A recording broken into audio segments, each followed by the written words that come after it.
का सूर्योदय हमें ये समझाता है कि मैं सुबह उगा था, शाम तक अस्त हो गया, अब कल फिर आऊंगा नया सूरज लेकर तुम्हारे पास, नया दिन लेकर फिर से आऊंगा। उसी तरह जब हर दिन जागो तो रात को सोए थे ना, तो सारे अंदर के अभिमान, क्रोध, बुराई, निंदा, चुगली, जो जो कचरा था सारा रात में ही समाप्त कर दो और एक नई एनर्जी के साथ, नए सवेरे के साथ जागो और नए थॉटों के साथ, नए विचारों के साथ जागो। नए नए विचार आए, छोड़ो कल की बातें, कल की बात पुरानी। नए दौर पर फिर से लिखेंगे मिलकर नई कहानी। फिर भी दिल है, फिर भी दिल है, तो पुरानी बातें छोड़ दो। कभी किसी से हमने झगड़ा किया, कभी किसी को गालियां दी इत्यादि, छोड़ दो। और आप सभी को पुनः 2023 की शुभकामनाएं। ये 2023 आपके जीवन में सुख, शांति, समृद्धि लेकर आए और नए नए विचार लेकर आए। ऐसे विचार लाएं ये 2023 जिस विचार से आप बहुत आगे जाएं, बहुत तरक्की करें। आपके बच्चों में ईर्ष्या ना हो, द्वेष ना हो, सिर्फ आगे बढ़ने की कामना हो, सिर्फ आगे बढ़ने का विचार हो, सिर्फ आगे जाना है, किसी का बुरा किए बिना। अच्छा, हम आगे तो बढ़ते हैं। जैसे आपने देखा होगा ट्रेन, रेलवे स्टेशन में जैसी ट्रेन आती है सारे लोग चढ़ने लग जाते हैं। वो ये नहीं देखते कि हमारे पाँव के नीचे ऐसे में कोई बूढ़ा आ जाएगा, गिर जाएगा, दब जाएगा, मर जाएगा। वो दूसरों के सिर पे पाँव रख के भी आगे बढ़ना हो तो वो संकोच नहीं करेंगे, बढ़ जाएंगे। तो ऐसे आगे बढ़ने से क्या फायदा जहां दूसरों के सिर पे आप पाँव रख के आगे बढ़ रहे हैं? ये कोई तरक्की है? आपने मुकाम हासिल तो किया है, आपने तरक्की तो की है, पर आपने बहुतों को मार कर, बहुतों को परेशान करके, बहुतों को, सही लोगों को गलत बताकर। आज कंपटीशन का जमाना है, आज सही आदमी को भी कंपटीशन के तहत गलत बता के उसे गलत सिद्ध किया जाता है, क्योंकि अपने आप को आगे जो ले जाना है। ये मार्केट में हो रहा है कि नहीं? आप सही हैं, पर आप सही हैं फिर भी आपको गलत बताया जाएगा और गलत सिद्ध करने की कोशिश की जाएगी कि ये गलत है, हम ही सही हैं। तो ये जो थॉट है, ये जो विचार है, गंदे विचार, वो भले अच्छा है पर उसे गलत सिद्ध किया जा रहा है। जीवन में आगे तो बढ़ो साहब, तरक्की तो करो, नाम कमाओ, इज्जत कमाओ, पर किसी को परेशान करके नहीं।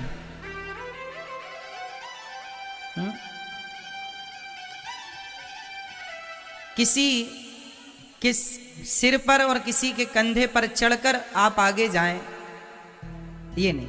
अपने बल पर, अपने कदमों को, अपने पांव को, अपने लेग को इतना स्ट्रांग बनाओ कि आपके पांव ही इतने स्ट्रांग हो, आपकी चाल इतनी मजबूत हो कि किसी भी प्रकार के तूफान से आप डगमगाए ना। ये 2023 आपको मजबूत बनाने के लिए आया है। हर साल, हर दिन आपको मजबूत होना है। क्या होना है? अच्छा बताओ, मजबूत आदमी कहां से होता है? विचारों से या शरीर से? जोर से आप बताओ। आगे बढ़ने के लिए क्या चाहिए, पांव या विचार? यदि पांव से आगे बढ़ना होता तो सबके पास पांव है। एक लड़की है, अभी जीवित है, नाम शायद आपको पता होगा। वो ट्रेन से गिर गई थी, दोनों पांव कट गए थे। पूरी रात चूहे उसके पांव को कुतरते रहे।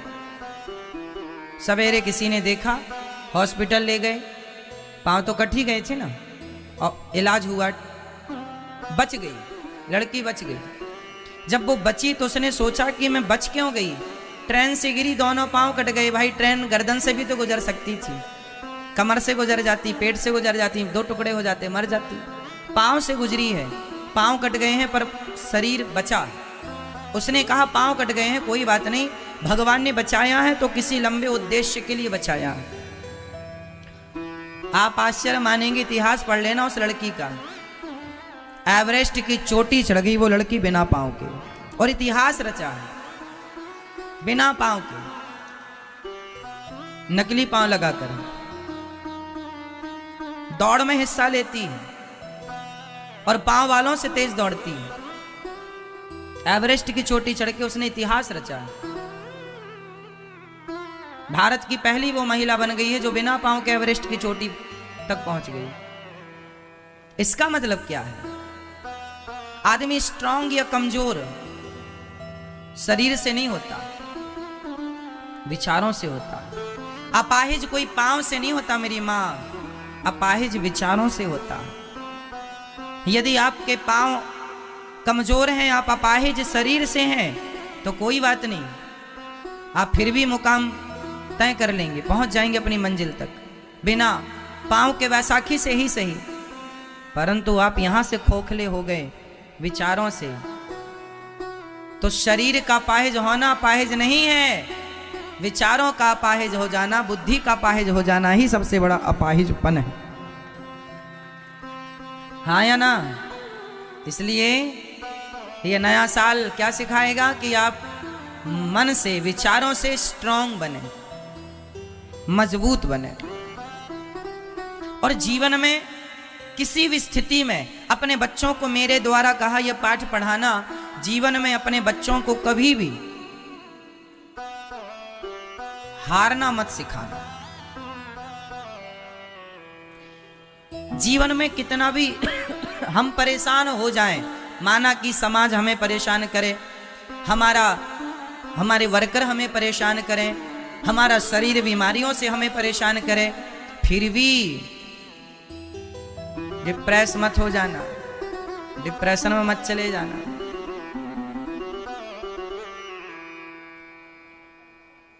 इसलिए जीवन में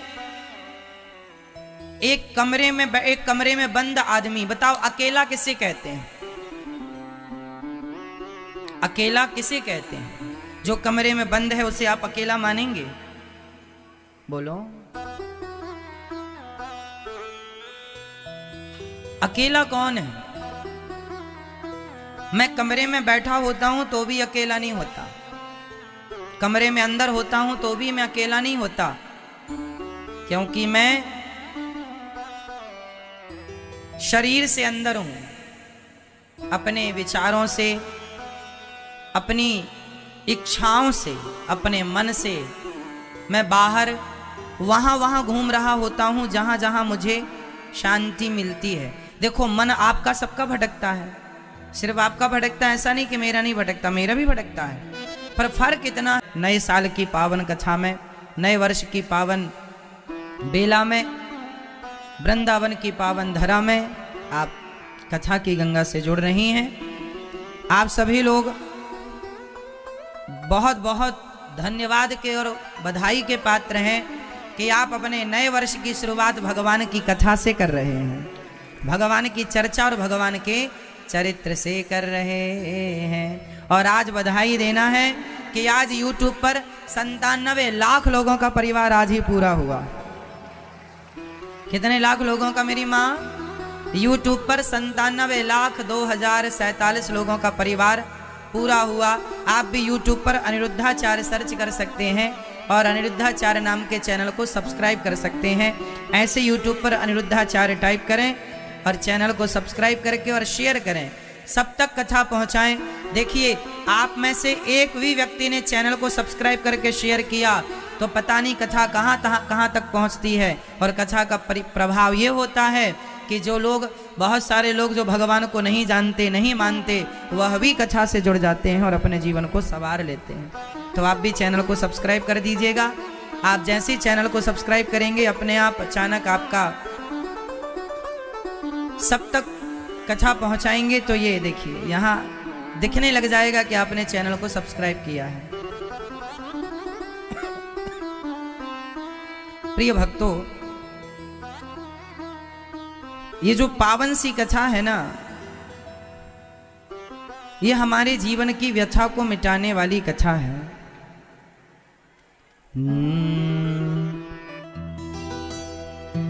सच्चिदानंद रूपाय विश्वोत्पत्त्यादि हेतवे तापत्रय विनाशाय श्री कृष्णाय वयं नमः। भागवत में 18,000 श्लोक हैं, 335 अध्याय हैं। और भागवत इसलिए कही और सुनी जाती है कि इसी बहाने हम लोग भगवान से जुड़े रहें।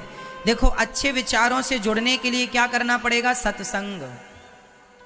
अच्छे विचार कभी कभी मिलते हैं, कहीं कहीं मिलते हैं। बुरे विचार सब जगह पड़े हैं ऑलरेडी, उन्हें खोजने कहीं नहीं जाना। बताओ, भागवत जी किसने लिखी है? किस किस को पता है किसने लिखी भागवत जी?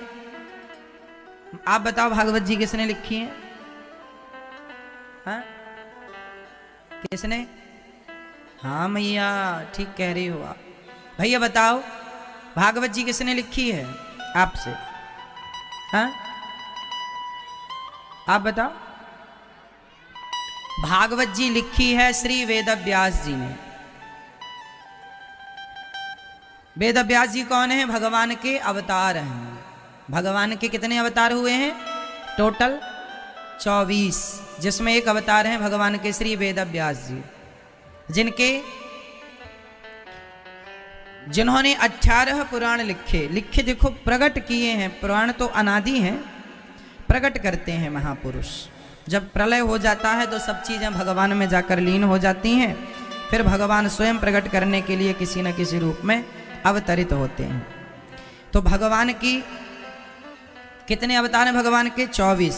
और कितने पुराण होते हैं हमारे सनातन धर्म में? फटाफट बताओ। 18 पुराण। 18 पुराण को किसने लिखा है? कौन बताएगा? 18 पुराण को श्री वेदव्यास जी ने लिखा। सबसे अंत में किस पुराण को लिखा है? श्रीमद् भागवत महापुराण को। ये 18 पुराण कौन कौन से हैं? ये 18 पुराण हैं ब्रह्म पुराण। सबसे पहला पुराण ब्रह्म पुराण, फिर पद्म पुराण, विष्णु पुराण, शिव पुराण, नारद पुराण, श्रीमद् भागवत महापुराण, मार्कंडेय पुराण, अग्नि पुराण, भविष्य पुराण, लिंग पुराण, ब्रह्म वैवर्त पुराण, वाराह पुराण, स्कंद पुराण, वामन पुराण, कूर्म पुराण, मत्स्य पुराण, गरुण पुराण और ब्रह्मांड पुराण। 18 पुराण। 4 वेद हैं हमारे, सामवेद, ऋग्वेद, यजुर्वेद और अथर्ववेद। चारों वेदों से क्या क्या मिला हमें? चारों वेदों से क्या क्या मिला हमें? सामवेद से हमें गंधर्व वेद मिला। आज जितना भी गायन विद्या है, संगीत है, वह सामवेद से ही प्रकट हुआ। संगीत कहां से प्रकट हुआ? जोर से, फटाफट। देखो, इस धरती पर जहां जहां संगीत है वह वेद का ही अंग है, क्योंकि सामवेद से ही संगीत। अब वो दुनिया में किसी भी भाषा में संगीत हो, पर हर भाषा में सुर 7 ही होंगे विशेष, सा रे गा मा पा धा नी सा। फिर सामवेद के बाद यजुर्वेद। जो यजुर्वेद है, इससे धनुर्वेद प्रकट हुआ। जितनी भी युद्ध कलाएं हैं, जितनी भी युद्ध नीतियां हैं और युद्ध से संबंधी जितने भी आविष्कार हैं, यह सब हमारे यजुर्वेद से प्रकट हुए। यजुर्वेद से धनुर्वेद, धनुष बाण चलाना, बंदूक चलाना, तोप बनाना, ये सारी चीजें वेद का ही एक अंग है। वेद में सारी चीजें हैं। युद्ध नीति कैसी हो, है ना? सब प्रकार की युद्ध नीतियां हमारे यहाँ। अर्जुन को धनुष बाण चलाना किसने सिखाया था? गुरु द्रोणाचार्य जी ने। गुरु द्रोणाचार्य जी कितने बड़े धनुष और शास्त्रों के और शस्त्रों के ज्ञाता थे। कौन सा बाण है? अग्नि बाण से लेके श्री उनके पास तो ब्रह्मास्त्र, ब्रह्मास्त्र से ऊपर सुदर्शनास्त्र भी उनके पास था, जो अपने पुत्र को दिया था,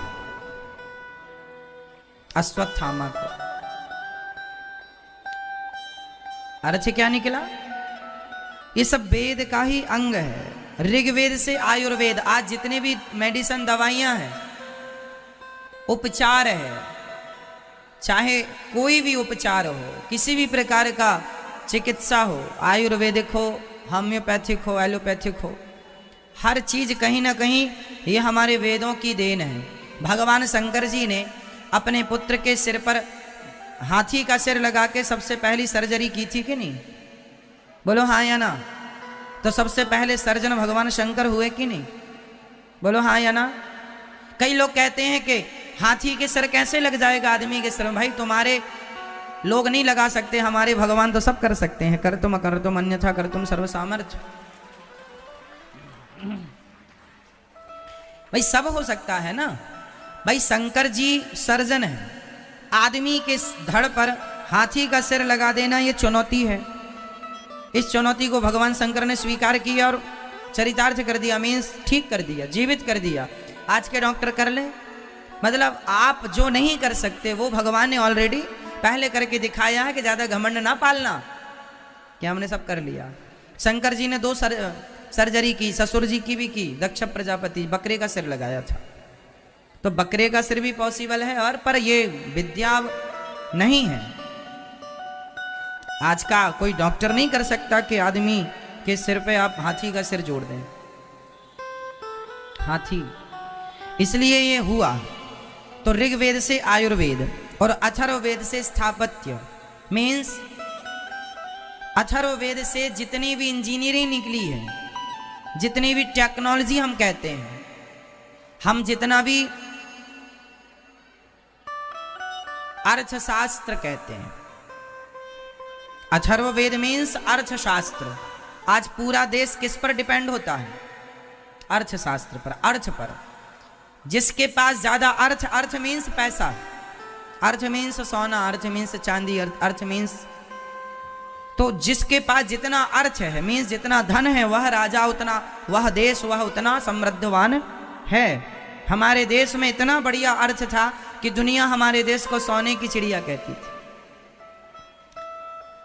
लोग कहते हैं कि भारत को क्या दिया शिक्षा ने? हमारे वेद पुराणों के हिसाब से, उस हिसाब से कोई चले तो देश सोने की चिड़िया है।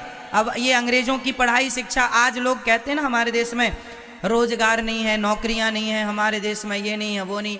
हमारा देश इतना सुव्यवस्थित था एक समय पर, ऋषि मुनियों के टाइम पर, जब नॉलेज था, शिक्षा थी उचित, तब इतना सुव्यवस्थित था कि पूछो मत। बाद में क्या हुआ कि ये सब चीजें, ये हमारी शिक्षा बदलती गई, पाश्चात्य शिक्षा आती गई, विदेशों की शिक्षा हम में शामिल होती चली गई। इसलिए शिक्षा बदल गई, संस्कार बदल गए, रहन सहन खान पान बदल गया।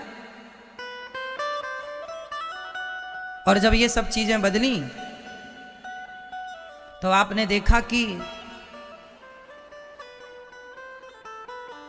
अपने आप धीरे धीरे करके बच्चों को पहले गा गणेश का पढ़ाते थे, गा से गणेश, अब गा से गधा पढ़ाते हैं। तो गधों वाले संस्कार हैं, गणेश वाले गायब हो गए। अब गणेश जी की जरूरत नहीं है किसी को, अब गधों से ही सब हो रहा है। इसलिए शिक्षा से गणेश जी को हटाकर गधे को स्थापित कर दिया।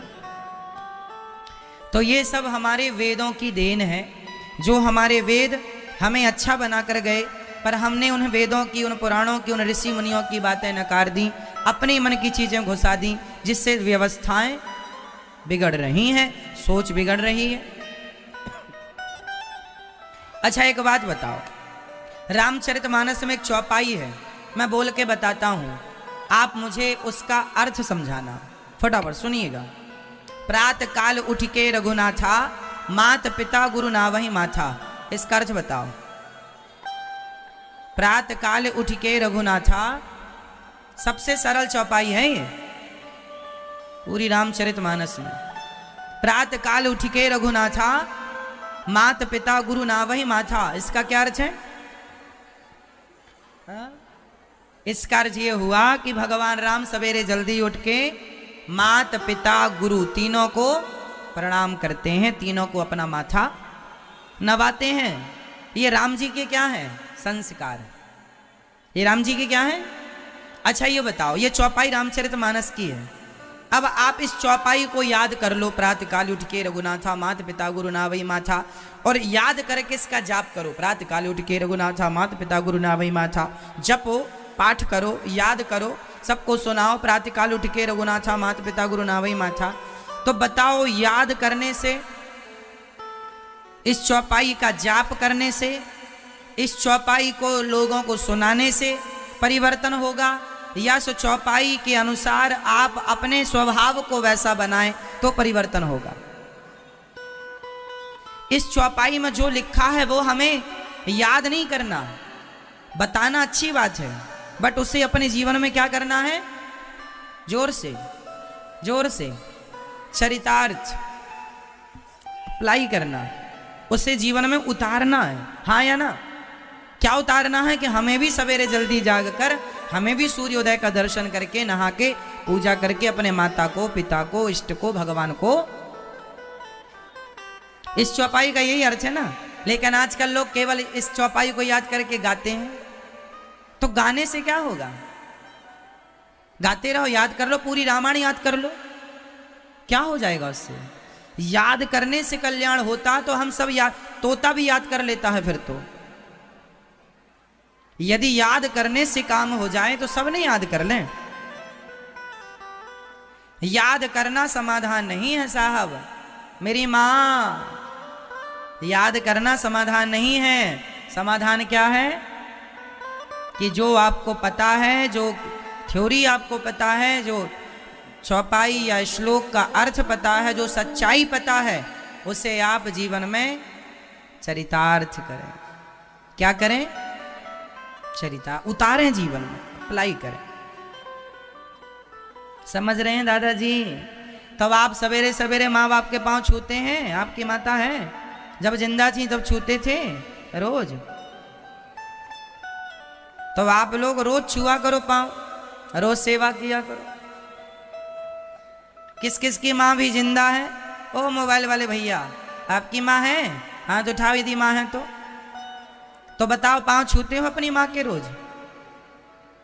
नहीं, प्रणाम नहीं करते अपनी माँ को रोज? रोज नहीं करते, घुटनों को प्रणाम करते हैं, घुटनों को। अच्छे से प्रणाम लेट कर किया करो, माथा टेक कर किया करो, माथा जमीन में रख कर।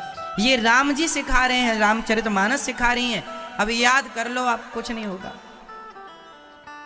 अच्छा, गीता का एक श्लोक है जो सबको याद है लगभग। बताओ, गीता का कौन सा श्लोक आपको याद है? लगभग सबको याद है। हम जरा सा बोल देंगे आपको याद आ जाएगा। पूरे श्लोक से नहीं, आपको जरा सी सूक्ति से काम हो जाएगा। वो श्लोक यह है, हम सबको ये श्लोक बहुत पहले याद हो गया था। बात बात में लोग कहते हैं कर्मण्येवाधिकारस्ते मां फलेषु कदाचन। पूरा ना बोलो, पर आदमी इतना तो बोलते हैं ना, कर्मण्येवाधिकार, तू कर्म कर। यदि आप श्लोक भी नहीं बोलते तो अर्थ बोलते होंगे कि तू कर्म कर, फल की इच्छा ना कर। ये श्लोक का ही अर्थ है, कर्मण्येवाधिकारस्ते मां फलेषु कदाचन। क्यों जी? सही है। अब ये श्लोक है, ये गीता में भगवान 5500 साल पहले क्या कहा भगवान ने?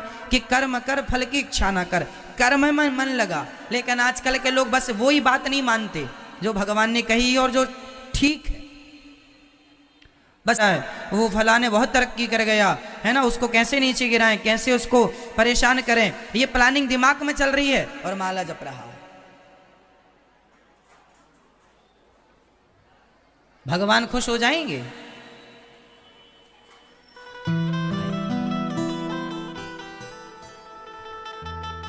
आज हमारे मध्य अभी जयपुर में कथा का आयोजन आप श्री ने कराया और श्री जुगल किशोर जी डेरे वाले आप आए हैं। एक बार सुंदर तालियों के साथ आप श्री का स्वागत करें।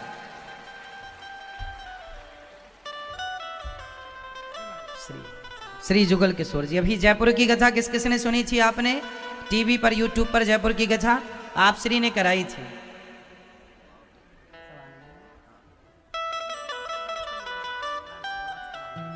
श्री हमारी मैया श्री राजकुमारी मैया जी के लिए सुंदर तालियां मैया जी ने। और श्री जुगल किशोर जी, आप डेरे वाले, आपकी ओर से जयपुर की पावन धरा पर अभी कथा थी। भैया श्री भूपेंद्र जी भी आए हैं, सुंदर तालियों के साथ स्वागत। खुश रहिए। जयपुर की पावन धरा में जब कथा हुई थी तो सभी ने, पूरे देश ने कथा प्रेम से सुनी और बड़ी श्रद्धा से मैया ने पूर्ण समर्पण भाव से कथा का आयोजन कराया।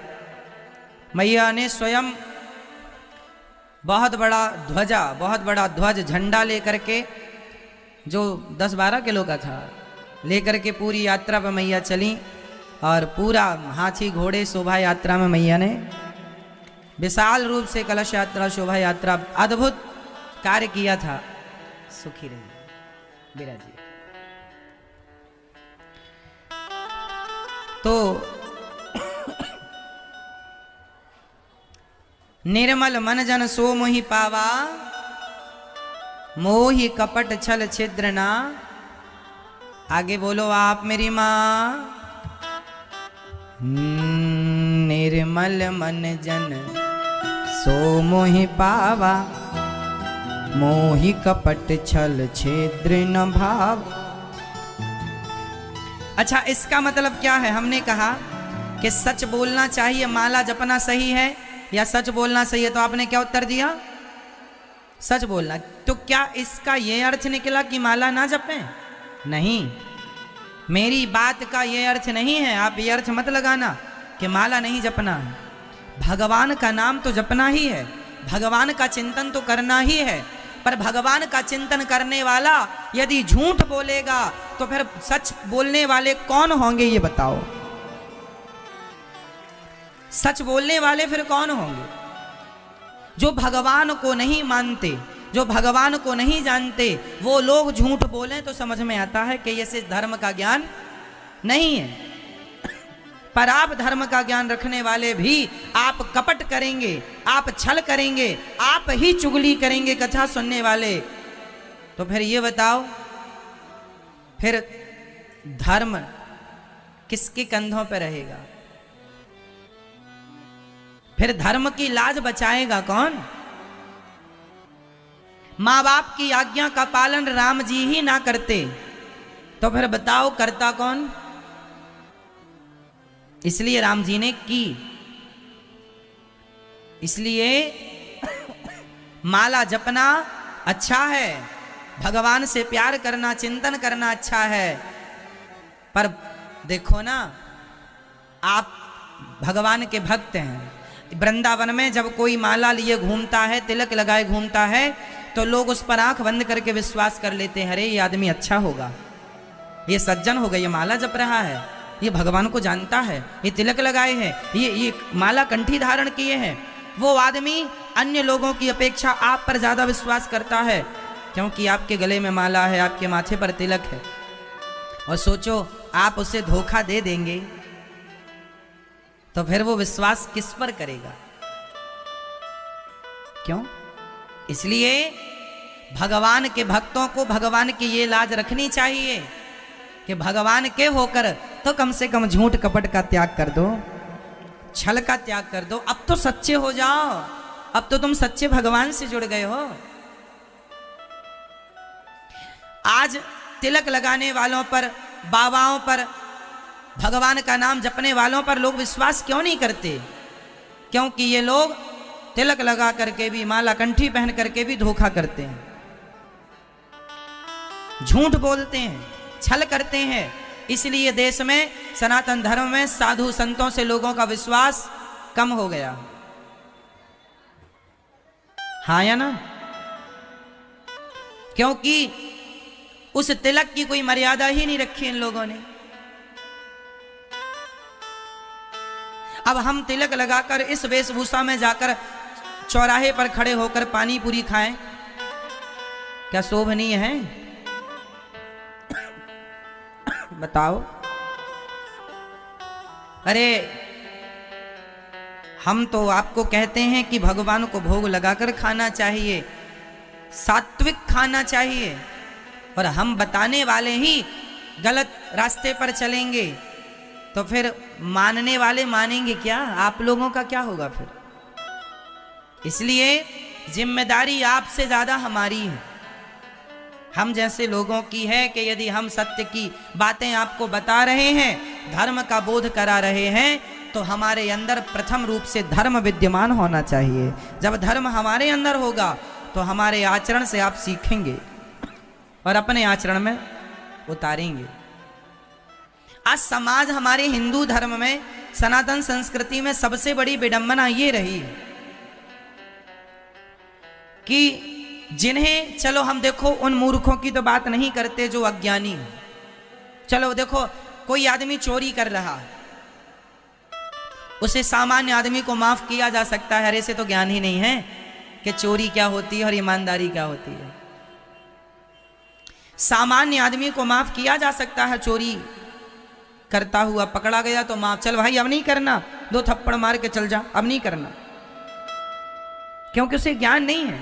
पर आप जैसे समझदार लोग, सत्संग से जुड़े लोग, कथा सुनने वाले लोग, जिन्हें पता है कि चोरी करना पाप है, जिसे पता है कि झूठ बोलना पाप है, जिसे पता है कि पाप करने का परिणाम क्या होता है, जिसे पता है कि भरत जी का मन मृग में लग गया तो मृग बन के आना पड़ा, अंतयामति सागति, भरत जी की चर्चा आगे हम सुनाएंगे। आपको पता है, आपको धर्म अधर्म का ज्ञान है कि नहीं, क्या सही है क्या गलत है, क्या धर्म है क्या धर्म है, आपको नॉलेज है, हाँ या ना है? फिर भी आप गलत करेंगे तो बताओ फिर सही करेगा कौन? आप तो ना गलत करो, आप पर टिकी है ये सब चीजें। राम जी जब वनवास गए तो भरत जी बोले मैं चित्रकूट जाऊंगा राम जी से मिलने के लिए, तो गुरु वशिष्ठ जी ने कहा भरत जी तुम राजा बन जाओ, तुम्हारे पिता ने मरते समय कहा था कि मेरे भरत को राजा बनाना, क्योंकि कैकेयी माँ ने यही तो मांगा था कि राम को 14 साल का वनवास और भरत जी को राजा। तो वशिष्ठ जी ने कहा तुम राजा बन जाओ, तो भरत जी ने क्या कहा था? भरत जी ने कहा गुरु जी मैं राजा बन गया ना तो ये पूरी पृथ्वी रसातल में चली जाएगी, पानी में डूब जाएगी, ये पूरी पृथ्वी रसातल में चली जाएगी, पानी में डूब जाएगी। गुरु वशिष्ठ जी ने कहा वाह, रावण जैसे पापी इस धरती पर हैं, कुंभकर्ण जैसे पापी इस धरती पर हैं, हिरण्याक्ष हिरण्यकश्यपु जैसे पापी इस धरती पर आकर चले गए, उनके अत्याचार उनके पापों से तो पृथ्वी रसातल में ना गई, और तुम जैसा भरत राजा बन जाएगा तो पृथ्वी रसातल में चली जाएगी। तब भरत जी ने क्या जवाब दिया सुनिएगा। भरत जी ने कहा गुरु जी इस पृथ्वी को रावण कुंभकर्ण हिरण्याक्ष हिरण्यकश्यपु जैसों से उम्मीद, जोर से, उम्मीद नहीं थी कि वो धर्म का आचरण करेंगे। इस पृथ्वी को हम जैसे भरत, राम के भाई भरत से उम्मीद है कि भरत तो अब धोबी के लिए तो वो पत्थर ही था ना, गधे को धोता था, उससे घिसता था, उसने 5 रुपए लिए, धोबी तो गधे को लेकर चला गया, मैं दूसरा पत्थर लाऊंगा, पर ऐसे हर पत्थर ऐसे थोड़ी होते हैं, धोबी चला गया। अब इस आदमी ने उस पत्थर को जैसे ही हाथ में लिया, जौहरी के हाथ में हीरा आ गया, जौहरी बड़ा प्रसन्न, हीरा आया, थोड़ी देर बाद हीरा उसके हाथ में टूट कर टुकड़े टुकड़े हो गया, बिखर गया। जौहरी ने हीरे से कहा वाह रे हीरा, अभी गधे के गले में पड़ा था तब तो टूटा नहीं, गधे को घिस रहा था तब तो टूटा नहीं, और मुझ जैसे जौहरी के पास आया तो टूट गया। तब उस हीरे के टुकड़े से आवाज आई अरे भैया जौहरी, वो तो धोबी था, उसे पता नहीं था कि मेरी कीमत क्या है, उसे पता नहीं था कि मेरी कीमत क्या है, पर तुम्हें तो पता थी ना कि मेरी कीमत क्या है, तुम्हें पता थी ना कि मेरी कीमत करोड़ों की है, फिर भी तुमने मेरी कीमत 5 रुपए लगाई। मैं तो गधे के गले में सुखी था, पर तुम जैसे जानकार लोग भी जब मेरी कीमत 5 रुपए आंकेंगे तो मैं टूट कर टुकड़े टुकड़े ही तो हो जाऊंगा ना। इसका अर्थ क्या है? इसका अर्थ यह है कि दुनिया भले ना जाने कि सत्य की कीमत क्या है, पर आप और हम बचपन से सुन रहे हैं कि झूठ बोलना पाप है, नदी किनारे सांप है। बचपन से हम लोगों को पता है सत्य बोलना चाहिए, सत्यम ब्रूयात प्रियम ब्रूयात। क्या बोलना चाहिए? क्या बोलना चाहिए? क्या बोलना चाहिए? सत्य बोलना। सत्य बोलना धर्म है, ये हमें बचपन से सिखाया गया। लेकिन क्या हम सत्य बोल रहे हैं? वो सत्य ही हीरा है। अरे जो सत्य को नहीं जानते वो झूठ बोले तो चलता है, गधे के गले में हीरा है, चलता है। पर आप जैसे जानकार लोग भी जो धर्म कर्म को जानने वाले हैं, जो वृंदावन धाम को भागवत जी को सुनने वाले हैं, आप भी यदि झूठ बोलने लग जाएंगे तो वो सत्य का हीरा टूट कर टुकड़े टुकड़े ना हो जाएगा। वो सत्य भी फिर किसकी शरण में जाएगा? फिर सत्य जाएगा कहां? फिर सत्य का पालन करेगा कौन? बताओ। इसलिए जीवन में भागवत हमें ये सिखाती है, सत्य बोलना चाहिए। हमारी मैया बता रही थी कि अमेरिका हम रहते हैं महाराज जी, अमेरिका में बेईमानी नहीं है। यदि आपका पैसा पर्स यदि किसी जगह गिर गया या छूट गया तो वह आपके घर में वहां के लोग लेकर के आ जाएंगे। ये आपका पैकेट, ये आपका पर्स वहां, सही है ना भैया? ईमानदारी है वहां। वो विदेशी लोग हैं, वो नहीं जानते कि धर्म क्या है, पर फिर भी वो देखिए उन्होंने एक चीज पकड़ ली, सत्य बोलना है, धर्म के रास्ते पर चलना है। वो चुगली नहीं करते, वो निंदा नहीं करते, उन्हें समय नहीं है निंदा चुगली करने का, वो जानते ही नहीं निंदा चुगली क्या होती है। इसलिए हम धर्म को जानने वाले भी जस का तस रह गए, क्योंकि हमारे हाथ में तो टुकड़े टुकड़े हो गया ना वो धर्म, क्योंकि हम जानकर भी उसके साथ गलत कर रहे हैं। और वो लोग नहीं जानते धर्म का, फिर भी वो सत्य के रास्ते पर चल रहे हैं। इसलिए आज विदेशों में ज्यादा धन धान्य देखा जा रहा है। क्यों? क्योंकि उन्होंने कुछ चीजें सीख ली हैं, सत्य बोलना सीख लिया, ईमानदारी सीख ली। और जिस देश में ईमानदारी होगी, सत्य होगा, वो देश संपन्न होगा। हमारे यहाँ बेईमानी, हमारे यहाँ तो बेईमानी इतनी है, लोग चप्पल जूता चुरा कर ले जाते हैं। पर्स पॉकेट की तो छोड़ दो आप, अब चप्पल उतार दो बाहर, जाइए वापस 1 घंटे बाद नहीं मिलेगी। अब जो उतारे हैं चिंता में ना डूब जाना। इसलिए हमने वहां थैले की व्यवस्था करा दी है कि आप लोग अपने जूते चप्पल वहां व्यवस्थित उतारें। बता रहे हैं हमारे यहाँ तो जूते चप्पल भी नहीं छोड़ते लोग। बटुआ गिर जाएगा तो आएगा ही तो। हाँ, ऐसा नहीं, हमारे यहाँ भी कई बार रिक्शे वाले वापस कर देते हैं, ईमानदारी है। बस वही हमने कहा ना कि 135 करोड़ लोगों में 140 करोड़ लोगों में लगभग बेईमान, पर 2-4 जो ईमानदार हैं, आप जैसे लोग अच्छे। बस ये समझ लो कि आप जैसे लोगों के बल पर ये धर्म, ये पृथ्वी, ये सनातन टिका हुआ है। इसलिए हाथ जोड़ के कहता हूं, अपनी ईमानदारी ना छोड़िएगा। विदेशों में लोग रहते हैं, आज विदेश की तरफ लोग भाग रहे हैं। क्यों? क्योंकि वहां झूठ कपट नहीं है, निंदा चुगली है ही नहीं। और यहां तो हमारे यहां जब तक निंदा चुगली ना करें तब तक मैया का भोजन नहीं पचता। इसकी बात उससे ना कहें, उसकी बात उससे ना कहें, तब तक हजम नहीं होता। विडंबना ये है। जो करना चाहिए हम अपने काम में, अपने आनंद में ध्यान नहीं देते, अपने परिवार को आगे बढ़ाने में, अपने आप को आगे ले जाने में ध्यान नहीं है हमारा। वो आगे क्यों जा रहा है इस पर पूरा फोकस है। वो आगे क्यों, उसको कैसे पीछे करें। हम आगे भले नहीं जा रहे हैं, जब हम नहीं जा रहे हैं तो वो क्यों जा रहा है। हमारे देश में ये चल रहा है। आप तरक्की कर जाएंगे तो लोग इसलिए परेशान हो जाएंगे कि वो तरक्की क्यों कर गए, हम तो कर नहीं पाए, है ना। जबकि विदेशों में ये है कि कोई तरक्की कर गया तो लोग प्रसन्न हो, अरे वो कर गए, अपने को भी करना है, उसका भरपूर सपोर्ट करते हैं और तरक्की कर, ताकि देश का नाम रोशन हो, क्षेत्र का नाम रोशन हो। हमारे यहाँ सोच गलत है। और ये सोच गंदी कहां से आई? कौन दे के गया? ये फूट डालो शासन करो, वहीं से आई थी नीति। वो तो चले गए और वो नीति छोड़ कर गए। इसलिए क्या बताएं मेरी माँ, यदि ईमानदारी से आप अपना जीवन यापन करें तो कितना आनंद होगा ना, कितना अच्छा होगा।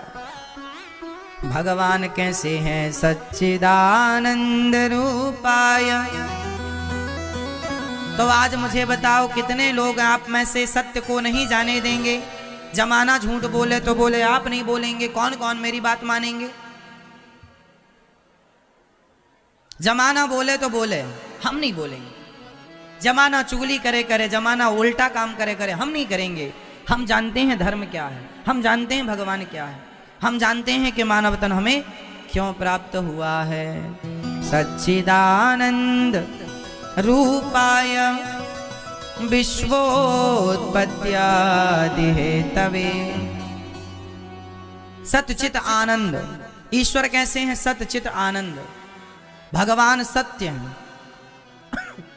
ये संसार झूठा है। देखो संसार में रहना चाहिए, एंजॉय करो, आनंद लो, खूब आनंद से रहो, सुखी रहो, पर संसार में मन लगा लेना, अब इसमें ही रहेंगे नहीं।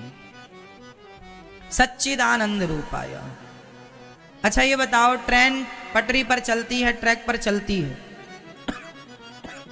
पर स्टेशन आने के पहले वह अपना ट्रैक बदल देती है। बोलो हाँ या ना। ये बात कितनों को पता है? आपको पता है?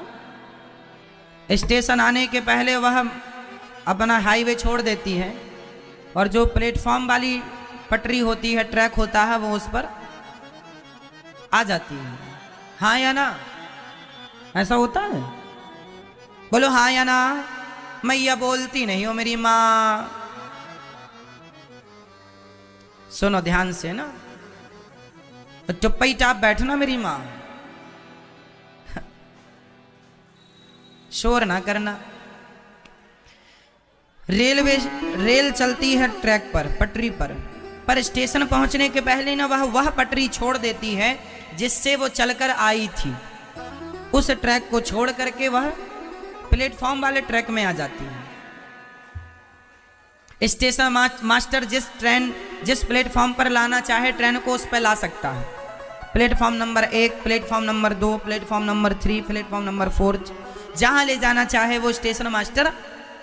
पीछे उसके किलोमीटर भर पहले एक हैंडल होता है, उसको ट्रैक बदल दिया जाता है ना। समझ रहे हैं आप लोग? अब समझना, यदि ट्रैक ना बदला जाए तो क्या ट्रेन मंजिल पर पहुंचेगी? जोर से उत्तर दे दो। ट्रैक बदलना जरूरी है या नहीं? हाँ या ना? वही तो हम आपसे कह रहे हैं कि आप लोग भी ट्रैक कब बदलोगे? पति पत्नी बेटा बेटी काम धाम के ट्रैक पर तो खूब चल रहे हो, थोड़ा भक्ति के प्लेटफॉर्म पर आना है, भगवान के स्टेशन में आना है, थोड़ा ट्रैक बदल दो। भगवान की तरफ थोड़ा सा मन लगाओ, थोड़ा सा ध्यान लगाओ। संसार से धीरे धीरे अब बेईमानी उल्टा सीधा काम छोड़ के मन को बिल्कुल साध लो, कंट्रोल कर लो, है ना। ट्रैक बदलो। ट्रैक क्या करना मेरी माँ? चेंज करना, बदलना। अभी नहीं बदला आपने, है ना। स्टेशन आ गया कि नहीं आपका? अभी नहीं आया। भला मिट्टी से बना घड़ा, अब घड़े में घड़ा है कि माटी सत्य है? मिट्टी सत्य है कि घड़ा सत्य है? जोर से। क्या उस घड़े में घड़ा नाम का कुछ है? उसमें सिर्फ क्या है? ऊपर से नीचे तक माटी के एक आकार को हम उसे घड़ा कहते हैं। घड़ा है नहीं, पर दिख रहा है घड़ा। यही तो माया है। हमने यही तो सवाल किया था। जो है ही नहीं पर दिख रहा, जो है ही नहीं पर दिखाई पड़ रहा है। घड़ा है ही नहीं, है माटी पर दिख रहा है घड़ा। ये माया का पर्दा पड़ने के कारण मिट्टी घड़े के रूप में दिखने लग गई। और व्यवहार में कहना पड़ेगा कि भाई सब घड़ा देना, हम ये थोड़ी कहेंगे माटी देना। व्यवहार में कहना पड़ेगा घड़ा देना, पर तत्वतः वह घड़ा नहीं है, वह तो माटी। घड़े की टूट जाए घड़ा तो किस में मिल जाएगा? मिट्टी में मिल जाएगा। तो ये माया है ही नहीं, दिखाई पड़ रहा है। ये शरीर 5 तत्वों से बना है। ये 5 जब मर जाएंगे, आप चिता पे जल जाएंगे तो 5 तत्व 5 में चले जाएंगे और 5 में लीन हो गए, खत्म कहानी। था ही नहीं, आप जैसा कुछ था ही नहीं, अनिरुद्धाचार जैसा कुछ है ही नहीं। इस बॉडी के स्ट्रक्चर को अनिरुद्धाचार नाम दिया गया है सिर्फ पहचान के लिए। बोलो हाँ या ना, बोल दो हाँ या ना।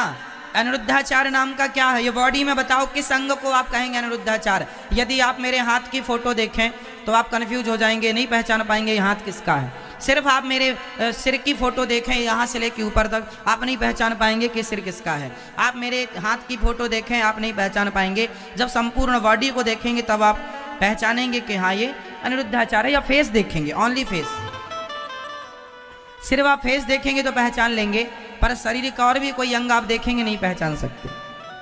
क्यों? क्योंकि अनिरुद्धाचार नाम इसलिए रखा गया है पहचान के लिए। बॉडी का नाम अनिरुद्धाचार नहीं है। शरीर का तो अपना नाम होता ही है। इसका नाम कान है, इसका नाम नाक है, इसका नाम आँख है, इसका नाम माथा है, इसका नाम मुंह है, इसका नाम गाल, इसका नाम गला, इसका नाम हृदय, इसका नाम पेट, इसका नाम कंधा, इसका नाम सबके अपने अपने नाम है, पाँव, पीठ, पेट इत्यादि। हाँ या ना? अनिरुद्धाचार कहाँ रहता है इस पूरी बॉडी में? तो ये जो नाम पड़ा है वह केवल पहचान के लिए नाम दिया जाता है। जैसे आपका नाम कुछ है, क्या नाम है आपका? अनीस। चलो माना किसी का नाम अनीश है, तो अनीस किसका नाम है? किसका नाम अनीस है? उसको पहचानने के लिए उसके घर वालों ने नाम दे दिया कि मेरे 4 बच्चों में पहचान कर लूं कि ये अनीस है, ये मनीष है, ये दिनेश है, है? बाकी नाम से शरीर का कोई लेना देना आप है ही नहीं। आप अनिरुद्धाचार नाम का कुछ है ही नहीं, पर सारी दुनिया मान रही है। शरीर के स्ट्रक्चर को, शरीर को आप मानते हैं कि ये फलाना का शरीर है, ये फलाने। पहचान आप किससे करते हैं? बॉडी से, चमड़ी से, त्वचा से। पर मैं कौन हूं? ना मैं त्वचा हूं, ना मैं चमड़ी हूं, ना हड्डी हूं, ना मैं तो सिर्फ आत्मा हूं। तो जो है ही नहीं वो दिखाई पड़ रहा है ना, यही तो सवाल था। जो है ही नहीं पर दिखाई पूरा पड़ रहा है, यही तो माया है। जो मेरा नहीं उसे मैं अपना माया के वशीभूत मान रहा हूं। ये मेरा शरीर है, मैं इस शरीर का मालिक हूं। बताइए आपके शरीर का मालिक कौन है? श्री भगवान सुखदेव जी का पावन जन्म हुआ और जन्म लेते ही वो भगवत चिंतन करने गए। 12 साल बाद मां के गर्भ से निकले, माया ना पकड़ ले। भगवान की माया बड़ी प्रबल है। सुखदेव भगवान बोले मैं तब बाहर आऊंगा जब भगवान कह देंगे कि मेरी माया तुम्हारा बाल विवाह का नहीं करेगी। सुखदेव भगवान बाहर आए, जन्म लेते ही सन्यास लेने जाने लगे। बेटा विवाह तो कर लो, बच्चे कर लो, फिर चले जाना, कोई भरोसा नहीं। ये संसार की माया ऐसी है जो उलझ जाए फिर सुलझता नहीं है। आपको लगा था शादी हो जाएगी बड़ा सुख मिलेगा, कितना मिला बताओ?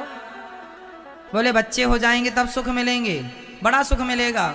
हो गए बच्चे, कितना मिला? बोले बहू आ जाएगी तब सुख मिलेगा, आ गई, कितना सुख मिला? बोले पोता हो जाएगा तब सुख मिलेगा। सारी जिंदगी सुख का इंतजार। जैसे पत्ता गोभी होती है ना, पत्ता गोभी बड़ी कठोर दिखती है, बड़ी वजन होता है, बड़ा वजन होता है। उसको देख के लगता है इसके अंदर कुछ है। पत्ता उतारो, एक पत्ता उतारा तो दूसरा पत्ता, तीसरा पत्ता उतारा, चौथा पत्ता, शुरू से लेके अंत तक उसमें पत्ते के सिवा, प्याज में ऐसा लगता अंदर कुछ है, पर उसमें छिलके के सिवा, छिलके के सिवा कुछ नहीं है। उसी तरह संसार में दुख के सिवा सारी जिंदगी आदमी रोता है, ये नहीं हुआ, ये परेशानी, ये नहीं हुआ, ये परेशानी। अरे रोना मिटाना है तो भगवान की शरण में आ जाओ, सदा के लिए रोना मिट जाएगा। तब तक रोओगे जब तक भगवान से दूर हो। भगवान का सहारा गोविंद सहारा तेरा है, बस गोविंद के सहारे रहो, फिर देखना आदमी रोता नहीं है। भगवान के आश्रित रहने वाले ना पेड़ की छांव में करोड़पति आदमी से ज्यादा प्रसन्न रह लेते हैं, क्योंकि उन्हें अब भगवान के सिवा कोई सहारा नहीं है। जिसके पास जितने ज्यादा सहारे हैं वो उतना परेशान है। मीरा द्रौपदी के पास जितने सहारे थे, बुलाया अर्जुन आओ, भीम आओ, नकुल आओ, सहदेव आओ, कोई नहीं आया। आए अंत में क्या कहा, गोविंद सहारा तेरा। अर्जुन आओ कहाँ जा छिपे हो, प्यारे कन्हैया यहाँ लाज मेरी। आप लोगों को क्या लगता है आप ही होशियार हैं? आप जैसी होशियार द्रौपदी माँ भी बन रही थी पहले। ये मेरा अर्जुन पति है, क्या कर लोगे? गांडीव धरी है, गांडीव गदाधर अर्जुन भीम, क्या कर लोगे तुम मेरा? लेकिन जब कर लिया लोगों ने, बाल पकड़ के दुशासन ने खींच लिया, तब ना भीम काम आए, ना अर्जुन, ना गदा काम आया, ना गांडीव, ना भाला आया। ये दुनिया के लोग कितने भी पावरफुल हों, पर काम भगवान ही आएंगे, ये विश्वास रख लो बस। हाँ कहाँ जा छिपे हो, प्यारे कन्हैया यहाँ लाज मेरी लुटी जा रही है। दुशासन के हाथों तेरी द्रौपदी